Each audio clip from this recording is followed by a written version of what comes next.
My late wife's purse was the only thing I had left of her. When I couldn't find it, my son yelled, "I sold it! I needed money for my cruise." I called the pawn shop, hoping to buy it back, but the man on the line sounded terrified. "Sir, there was a false bottom in that purse. What we found inside." I froze. "I'm glad to have you here. Follow my story until the end, and comment the city you're watching from, so I can see how far my story has reached. I'm 64 years old, and I thought I knew what heartbreak felt like when I lost my wife Hilda 3 months ago. I was wrong. Real heartbreak is standing in your own living room, staring at the empty spot on the dresser where her burgundy leather purse used to sit, and hearing your own son tell you he sold it for cruise money. "Dad, it was just sitting there collecting dust," Wesley said, not even bothering to look up from his phone. He was sprawled on my couch like he owned the place, still wearing the same wrinkled shirt from yesterday. At 32, my son had perfected the art of disappointing me, but this felt different. This felt like betrayal. "Just sitting there?" My voice came out rougher than I intended. "Wesley, that was your mother's purse, the one she carried every day for 15 years. He finally looked up, and I saw something in his eyes that made my chest tighten. Not guilt, not remorse, irritation. "Look, I needed the money, okay? The cruise leaves next week, and Melissa expects me to pay for both of us. You know how women are." He shrugged like he was discussing the weather. "Besides, what were you going to do with it? Stare at it forever?" The words hit me like a physical blow. I gripped the back of my recliner, the same chair where Hilda used to sit, and organize the contents of that purse every evening. She'd pull out receipts, count her cash, check her lipstick. Such a simple ritual, but it was hers. It was proof she had existed. Proof of all those ordinary moments that make up a life. "I can't believe you did this," I whispered. Wesley stood up, and for a moment I thought maybe he'd finally show some remorse. Instead, he crossed his arms and looked at me like I was the one being unreasonable. "Dad, come on, you're being dramatic. It's a purse. Mom's gone. She doesn't need it anymore." His voice was flat, matter of fact. "I got $300 for it at Jimmy's pawn shop on 5th Street. That's probably more than you paid for it originally." $300. He had reduced Hilda's memory to $300 and a cruise with some woman I'd met exactly twice. "Wesley, that purse was all I had left of her that still smelled like her perfume." It was. I stopped, my throat closing up. How could I explain to my own son what it felt like to lose the woman you'd loved for 35 years? How could I make him understand that sometimes objects become sacred when they're all you have left? "Oh God, Dad, please don't start crying again." Wesley rolled his eyes. "Look, if it makes you feel better, maybe I can buy you something nice from the cruise. They have good jewelry in the Caribbean." I stared at him, really stared at him, and felt something break inside me that I didn't think could break anymore. This was my son, the boy I'd taught to ride a bike, the teenager I'd stayed up waiting for when he missed curfew, the young man I'd helped through college. Where had I gone wrong? "Get out," I said quietly. "What?" "Get out of my house." My voice was steady now, cold. "Take your things and get out." Wesley's face shifted from irritation to surprise. "Dad, you're overreacting. It's just a stupid purse." "It wasn't stupid to me." The words exploded out of me. "Nothing about your mother was stupid." And the fact that you can't understand that, the fact that you think it's okay to take the one thing I treasured most and sell it for vacation money tells me everything I need to know about who you really are. For a second, just a second, I thought I saw something flicker across his face. But then he grabbed his jacket from the chair and headed for the door. "Fine, I'm going to Melissa's anyway. Maybe when you calm down, you'll realize I was trying to help. That purse was just making you more depressed." He paused at the door. "And for the record, Dad, Mom would want me to be happy. She'd understand why I needed the money." The door slammed shut, and I was alone with the silence and the empty space where Hilda's purse used to be. I walked over to the dresser and ran my fingers over the spot where it had sat. There was a faint outline in the dust, a perfect rectangle that proved it had been there, that I hadn't imagined it. Hilda always kept it right there next to her jewelry box and the framed photo of our wedding day. I picked up the wedding photo, studying her young face. She'd been 25 then, so full of hope and dreams. What would she think of Wesley now? What would she think of me for raising a son who could be so callous, so cruel? The house felt enormous and empty around me. Every room held memories of Hilda, but now even those felt tainted by Wesley's words. Just sitting there collecting dust. As if love was something that expired, as if grief had a deadline. I made myself a cup of coffee and sat in my recliner, staring at the empty spot on the dresser. Tomorrow I would go to Jimmy's pawn shop. I'd offer $400, $500, whatever it took to get Hilda's purse back. I still had some savings, money we'd put aside for retirement trips we'd never get to take. But tonight I just sat in the growing darkness, wondering how the son I'd raised could look at his grieving father and see nothing but an obstacle to his happiness. Wondering if Hilda would be as disappointed in Wesley as I was. Wondering if I'd failed them both. The worst part wasn't even losing the purse. The worst part was realizing that my son, the last family I had left, didn't understand what love looked like, and maybe, just maybe, he never would. I didn't sleep that night. Every time I closed my eyes, I saw Wesley's face when he shrugged and called his mother's purse, just sitting there collecting dust. By 6 in the morning, I was dressed and waiting for Jimmy's pawn shop to open, $500 cash in my pocket and determination in my chest. The pawn shop sat on a rundown stretch of 5th Street, squeezed between a laundromat and a check-cashing place. I'd driven past it 1,000 times, but never imagined I'd be walking through that door, especially not to buy back my dead wife's belongings from my own son. A bell chimed as I pushed open the glass door.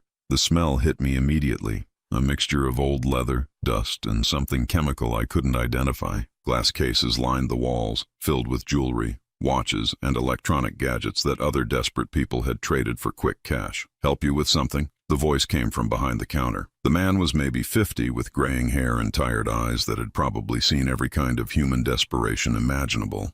"My son sold you a burgundy leather purse yesterday," I said, trying to keep my voice steady. "I'd like to buy it back." His expression changed immediately. He glanced toward the back room, then back at me, and I caught something in his eyes that made my stomach clench. Nervousness, maybe even fear. "You said a burgundy purse? Yesterday?" He was stalling, his fingers drumming against the counter. "What's your son's name?" "Wesley Garrett. He said he got $300 for it."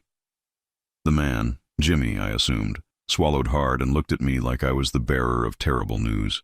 "Mr. Garrett, look, we need to talk. Can you step back here for a minute?" He led me behind the counter into a small office that smelled like stale coffee and cigarettes.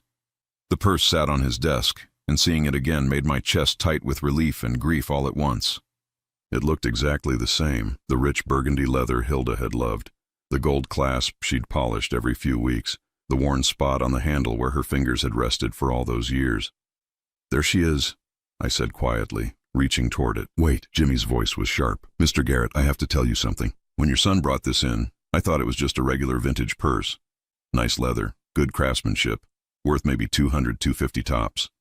I gave him $300 because he seemed desperate, and I felt bad for the kid." I frowned. "Okay, so what's the problem? I'll pay you $400 for it right now." Jimmy ran his hand through his hair and looked at me with something that might have been pity.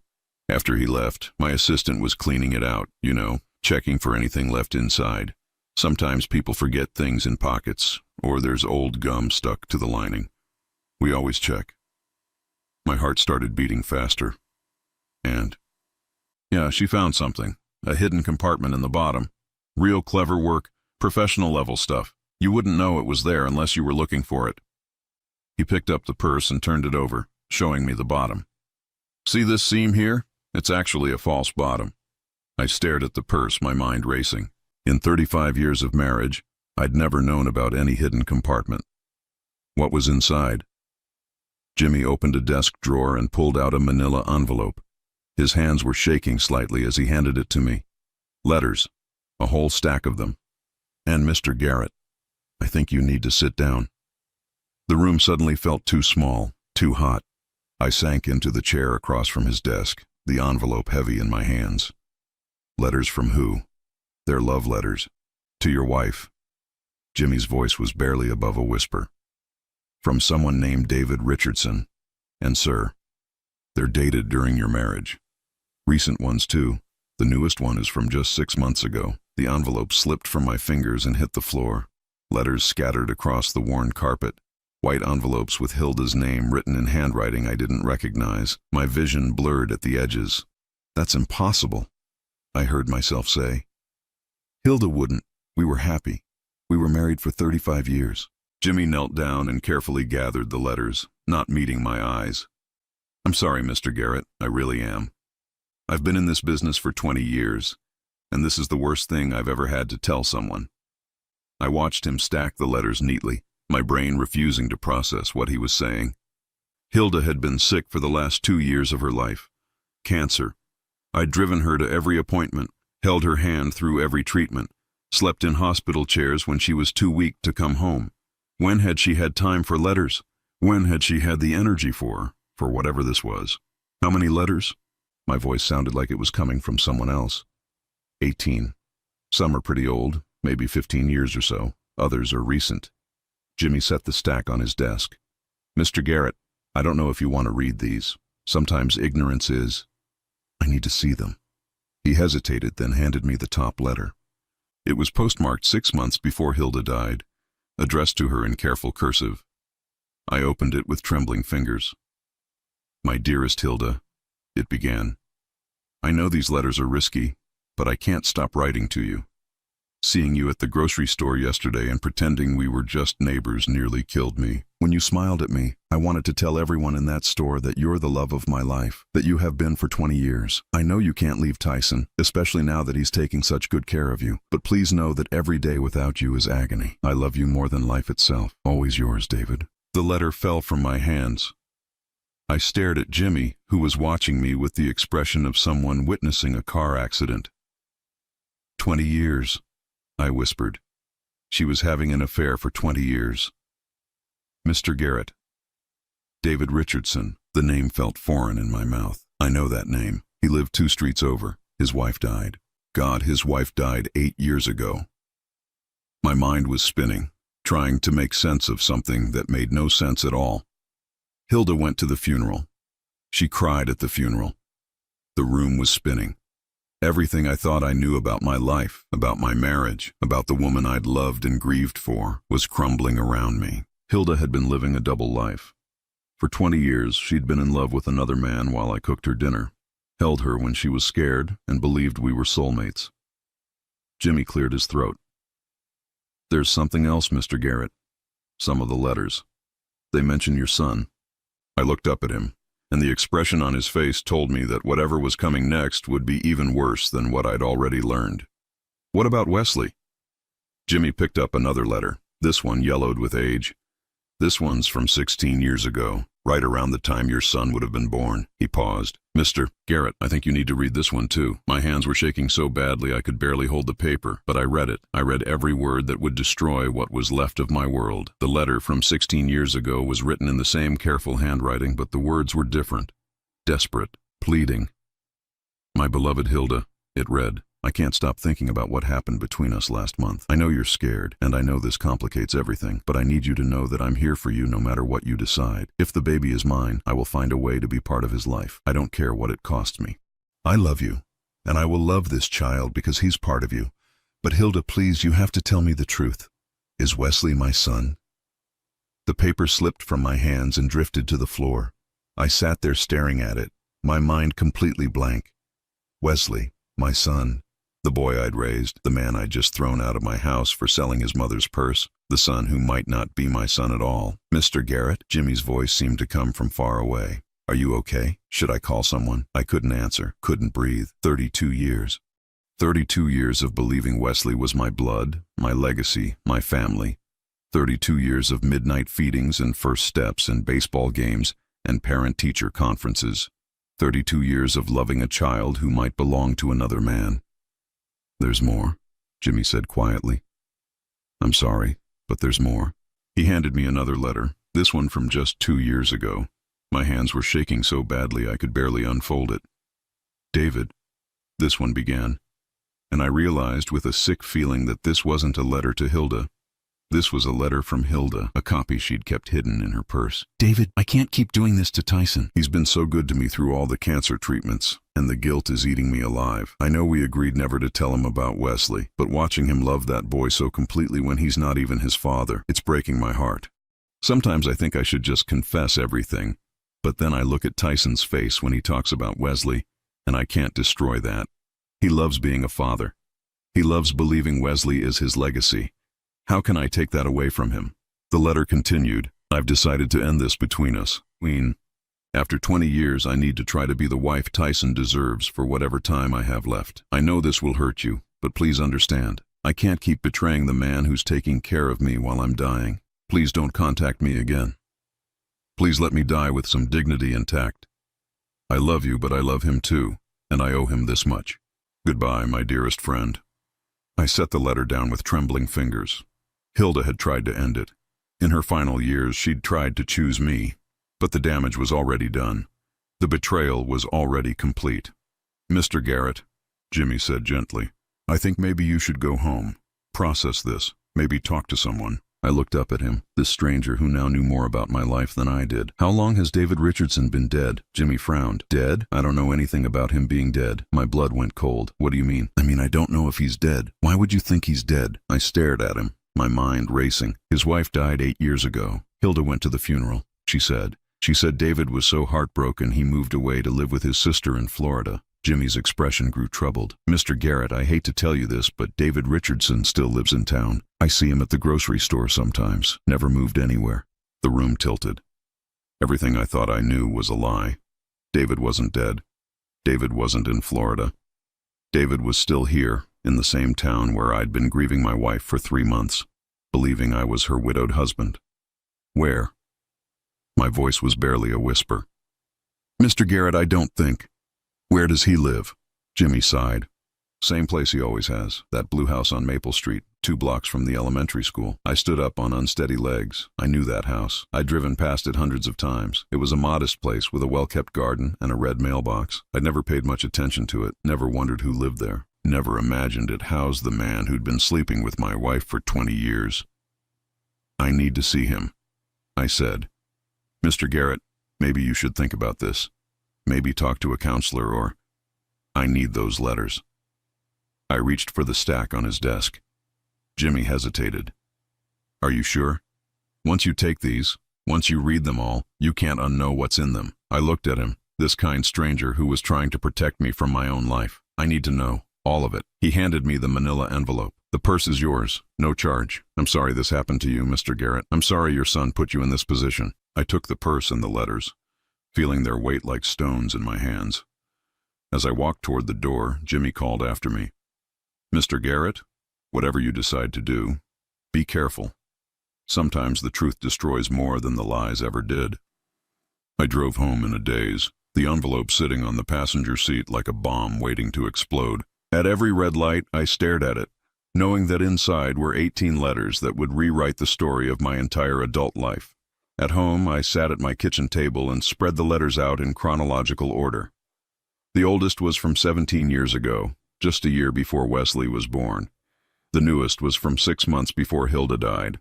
Almost 2 decades of secret correspondence between my wife and another man. I read them all. Every single word. They started innocent enough, David expressing sympathy for Hilda during a difficult time, offering friendship when I was working long hours at the construction company. But they quickly became more intimate. By the 3rd letter, David was telling Hilda he was falling in love with her. By the 5th, she was telling him she felt the same. The letter from 15 years ago made me physically ill. David describing their first night together, how natural it felt, how they both knew they were meant to be together. Hilda responding that she'd never felt more alive, more loved, more herself than when she was with him. And then, scattered throughout the years, references to Wesley. David asking about our boy. Hilda describing Wesley's first words, his first day of school, his baseball games. David expressing frustration that he couldn't be there for these milestones, couldn't claim his son publicly. By the time I finished reading, it was dark outside.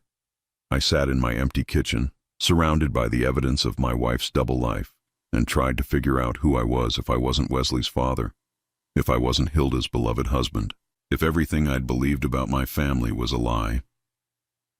The phone rang, startling me. Wesley's name appeared on the screen. For the first time in 32 years, I looked at that name and wondered if the boy I'd raised had any right to call me Dad. I let Wesley's call go to voicemail. I couldn't trust myself to speak to him yet, not when every word he'd ever called me Dad now felt like a question mark hanging in the air between us. Instead, I sat in my kitchen until dawn, studying the letters like they were evidence in a crime. which I suppose they were. The morning light streaming through my window felt different somehow, as if the sun itself had shifted while I wasn't paying attention. I made coffee with shaking hands and tried to think clearly about what I needed to do next. The letters proved Hilda had been unfaithful, but they didn't prove Wesley wasn't my son. They only proved that David Richardson believed he might be the father. I needed more than David's hopes and fears. I needed facts. I spent the morning researching David Richardson online. It wasn't hard to find information about him. He'd been a teacher at the local high school for 30 years before retiring 5 years ago. There were photos from school events, newspaper articles about his retirement party, even a Facebook page with pictures of him at community events. Looking at his photos made my stomach churn. David was tall and lean with dark hair that had gone silver at the temples. He had a strong jaw and deep-set brown eyes that looked remarkably similar to Wesley's. How had I never noticed? How had I spent 32 years looking at my son and never wondered why he didn't have my blue eyes or my broader build? I'd always told myself he took after Hilda's side of the family, but now I could see the truth staring back at me from David Richardson's photographs. The resemblance was unmistakable. Around noon, I drove to Maple Street. I told myself I was just going to look. Just going to see the house where the man who might be Wesley's real father lived. But as I parked across the street from the modest blue house with its neat garden and red mailbox, I knew I was lying to myself. I was there because I needed to see him in person. I needed to look David Richardson in the eye and know, once and for all, if my son belonged to him. I didn't have to wait long. At 12:30, the front door opened and David stepped out onto his porch. He was exactly as I'd imagined from the photos. Tall, distinguished, with silver hair and those familiar brown eyes. He was carrying gardening gloves and a small watering can, heading toward his flower beds. Watching him move, I felt a sick recognition settle in my chest. Wesley walked the same way, had the same way of tilting his head when he was concentrating. Even from across the street I could see the mannerisms that I'd attributed to Hilda's family but now realized came from this stranger's bloodline. David knelt beside his roses, carefully tending to each plant with the kind of patience I'd never had for gardening. Hilda had always been the one with the green thumb in our house. She'd spent hours in our backyard, nurturing flowers and vegetables with a tenderness that I'd found endearing but never shared. Now I wondered if she'd learned that tenderness from David. If the gentle way she'd cared for growing things was something they'd shared during their secret meetings. If our entire garden was a reflection of another man's influence in my wife's life. I sat in my car for 2 hours, watching David work in his yard. Neighbors stopped to chat with him, and I could see why Hilda might have been drawn to him. He was charming, attentive, the kind of man who listened carefully when people spoke. The kind of man who probably remembered birthdays and anniversaries without being reminded. The kind of man I'd never been. At 2:45, a familiar car pulled into David's driveway. My heart stopped as I recognized Wesley's beat-up Honda Civic. I watched in shock as my son, David's son, got out of the car and walked up to the front door like he belonged there. David answered immediately, and the two of them embraced. Not the awkward handshake you'd give a neighbor's kid, but a real hug. The kind of hug I'd been giving Wesley for 32 years, believing it was my right as his father. They disappeared into the house together, and I sat in my car feeling like my chest was being crushed. Wesley knew. Of course he knew. That's why he'd never seemed to respect me, never seemed to care about my feelings. That's why he could sell his mother's purse without a second thought, because I wasn't really his father, and Hilda's memory meant something different to him than it did to me. I waited another hour before Wesley emerged from the house. He and David stood on the porch talking, and I could see David hand Wesley something, an envelope that Wesley tucked into his jacket pocket. Money, probably. The real father helping his son pay for his cruise while the fake father sat across the street like a fool. Wesley drove away without even glancing in my direction. David stood on his porch for a long moment, looking down the street in the direction Wesley had gone, and the expression on his face was one I recognized. It was the same look I'd had watching Wesley drive away after school plays, after graduation, after every milestone I'd thought we were sharing as father and son. It was the look of a man watching his child leave. That evening, I called my old friend Marcus from the construction company. Marcus had retired the same year I did, and we'd stayed in touch over beer and fishing trips. If anyone would know how to handle this situation, it would be Marcus. "Tyson," he said when he answered. "How you holding up, buddy? I know it's been rough since Hilda passed." "Marcus, I need to ask you something, and I need you to be honest with me." There was a pause. "Okay, shoot." "Did you ever suspect anything about Hilda? About her being unfaithful?" Another long pause. "Tyson, why are you asking me this? Just answer me, please." Marcus sighed heavily. "There were rumors, man. Years ago. People talked about seeing her with David Richardson sometimes. But you seemed happy, and I figured it was just small-town gossip. You never told me. What was I supposed to say? Hey, Tyson, some people think your wife might be cheating on you? Based on what? Seeing them talk at the grocery store? I didn't have proof of anything. I closed my eyes. Even my friends had known. Everyone had known except me. Marcus, I need to ask you about Wesley, about when he was born. Do you remember anything unusual about that time? Unusual how? The timing, the way Hilda acted, anything. Marcus was quiet for so long I thought he'd hung up. Finally he spoke, his voice careful and sad. Tyson, Wesley was born 8 months after your wedding anniversary.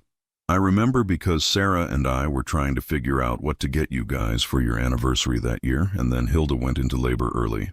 We all assumed he was premature, but what? But he was a pretty big baby for being premature. 9 pounds, 3 ounces. Most preemies don't weigh that much. I felt the last piece of my world crumble. Wesley had been born a full-term baby, which meant Hilda had gotten pregnant a month before our anniversary. A month when I'd been working overtime on a big construction project, coming home exhausted every night. A month when she'd had plenty of opportunity to be with David Richardson. Marcus, I said, my voice barely above a whisper, I think Wesley might not be my son. The silence on the other end of the line stretched so long I could hear Marcus breathing. Oh, Tyson, he finally said. Oh, buddy, I'm so sorry. I didn't sleep for 3 days.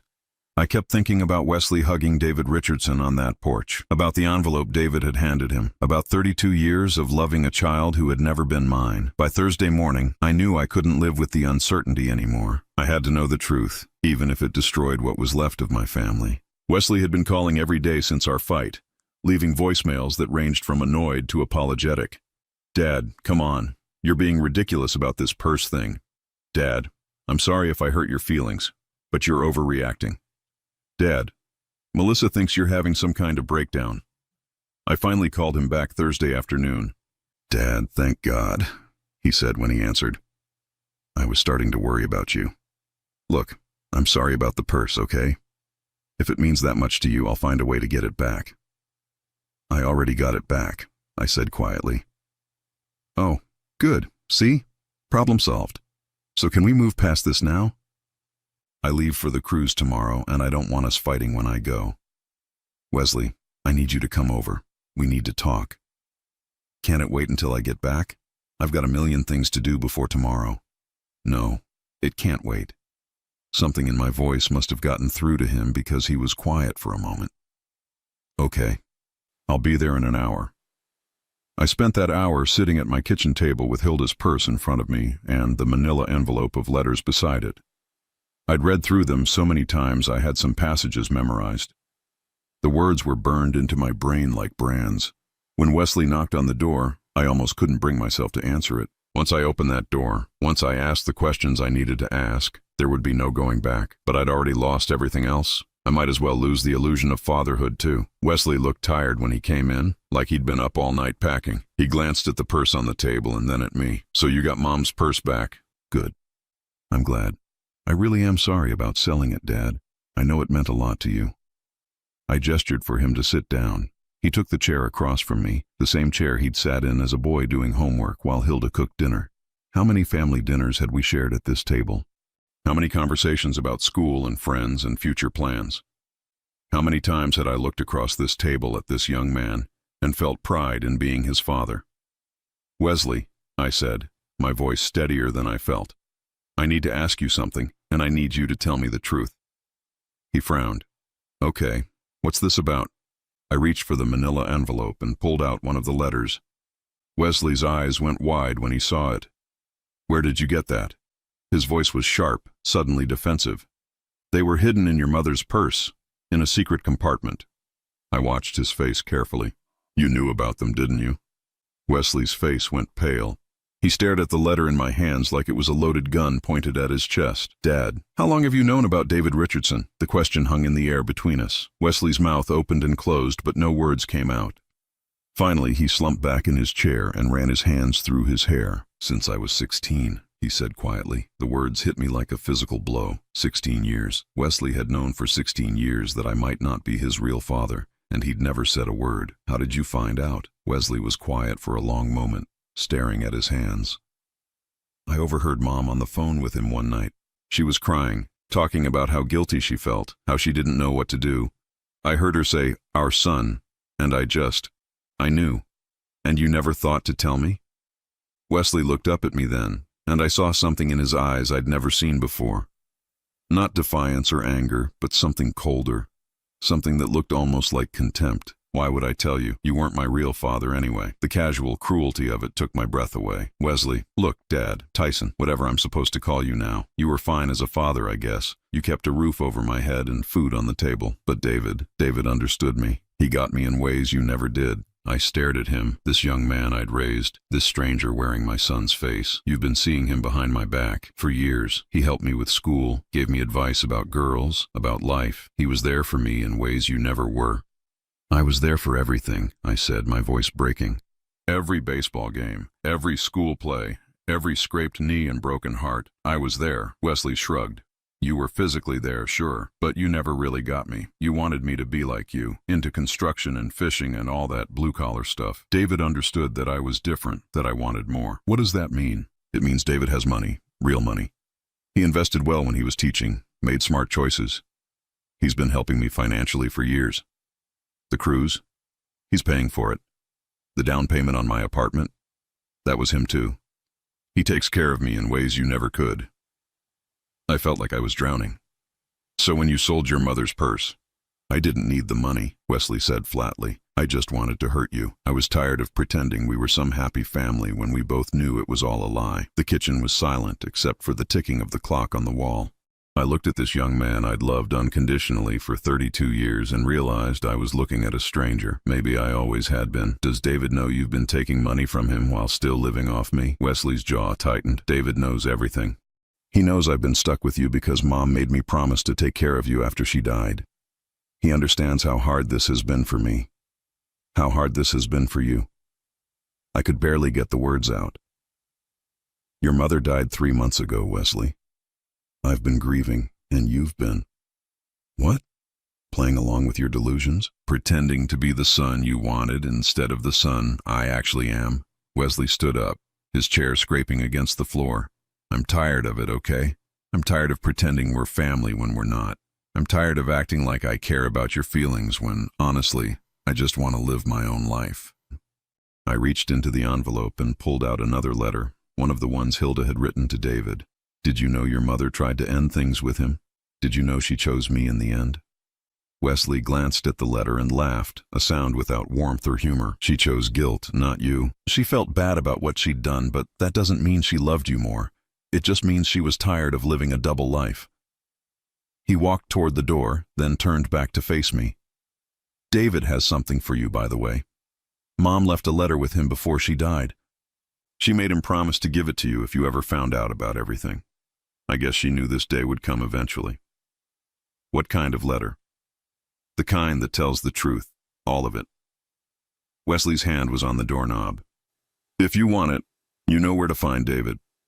But honestly, maybe some truths are better left buried. He paused in the doorway. Oh, and Tyson? Thanks for raising me. You did a decent job, all things considered. But I'm done pretending you're my father. I'm done pretending any of this matters to me. The door closed behind him, and I was alone with the truth.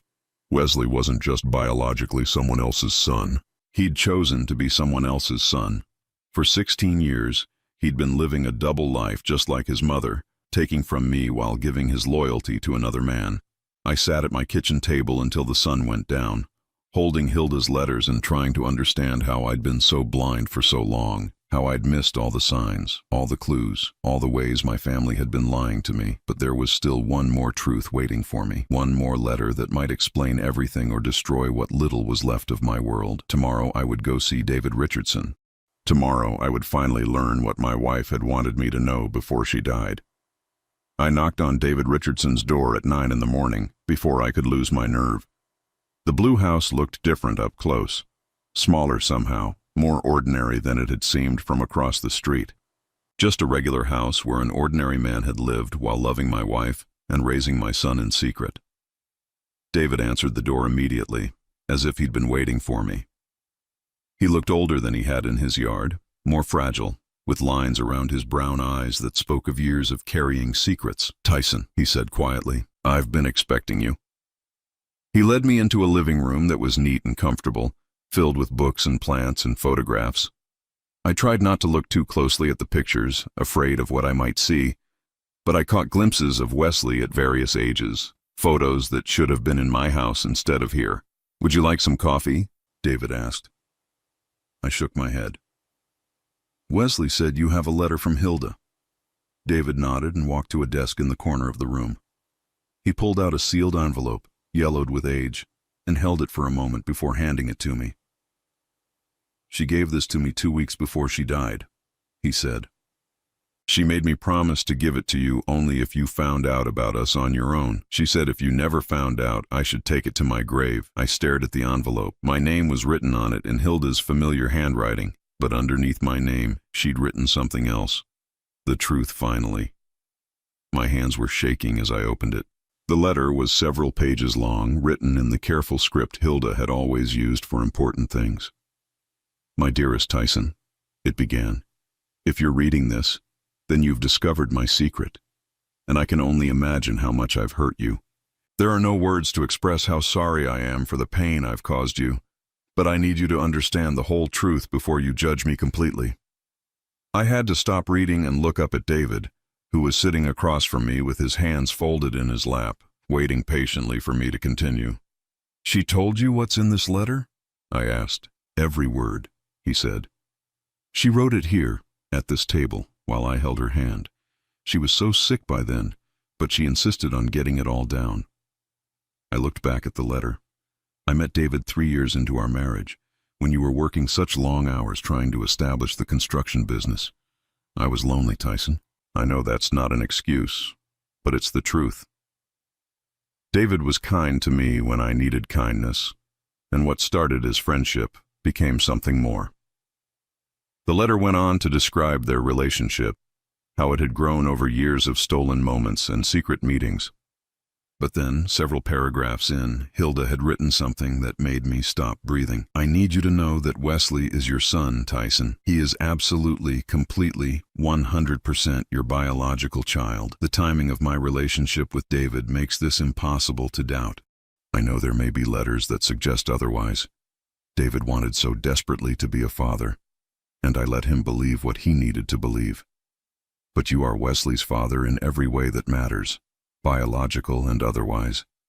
I read the paragraph 3 times before the words sank in. Wesley was my son, my biological son. Everything I'd believed, everything I'd feared, everything that had been tearing me apart for the past week. It was all based on David's wishful thinking and Hilda's guilt. "She lied to you," I said to David, my voice barely above a whisper. David nodded, tears in his eyes. "I know. I've always known, deep down. The timing never quite worked out the way I wanted it to. But I loved them both so much that I convinced myself it was possible. Hilda let me pretend because she felt guilty about our relationship, and I think she thought it would be easier for me if I believed Wesley was mine." I continued reading. "David has been a good friend to our family, Tyson, and Wesley has benefited from having another man in his life who cares about him. But make no mistake, you are his father. You raised him, you shaped him, you loved him unconditionally. David may have given him money and advice, but you gave him everything else." The letter went on. "I know you must be wondering why I never ended things with David sooner, and the truth is that I tried many times over the years. But he was going through his own struggles, his wife's long illness, his loneliness after she died, and I felt responsible for his happiness. I know that's not fair to you, but I couldn't seem to break away completely until I got sick myself." Near the end of the letter, Hilda had written, I am dying, Tyson, and I need you to know that despite everything I've done wrong, you have been the love of my life. David was my escape, my secret garden, but you have been my home. You have been my safe harbor, my constant, my truest friend. I know I don't deserve your forgiveness, but I hope someday you can understand that loving him never meant I loved you less. The final paragraph broke my heart. Wesley doesn't know the truth about his paternity.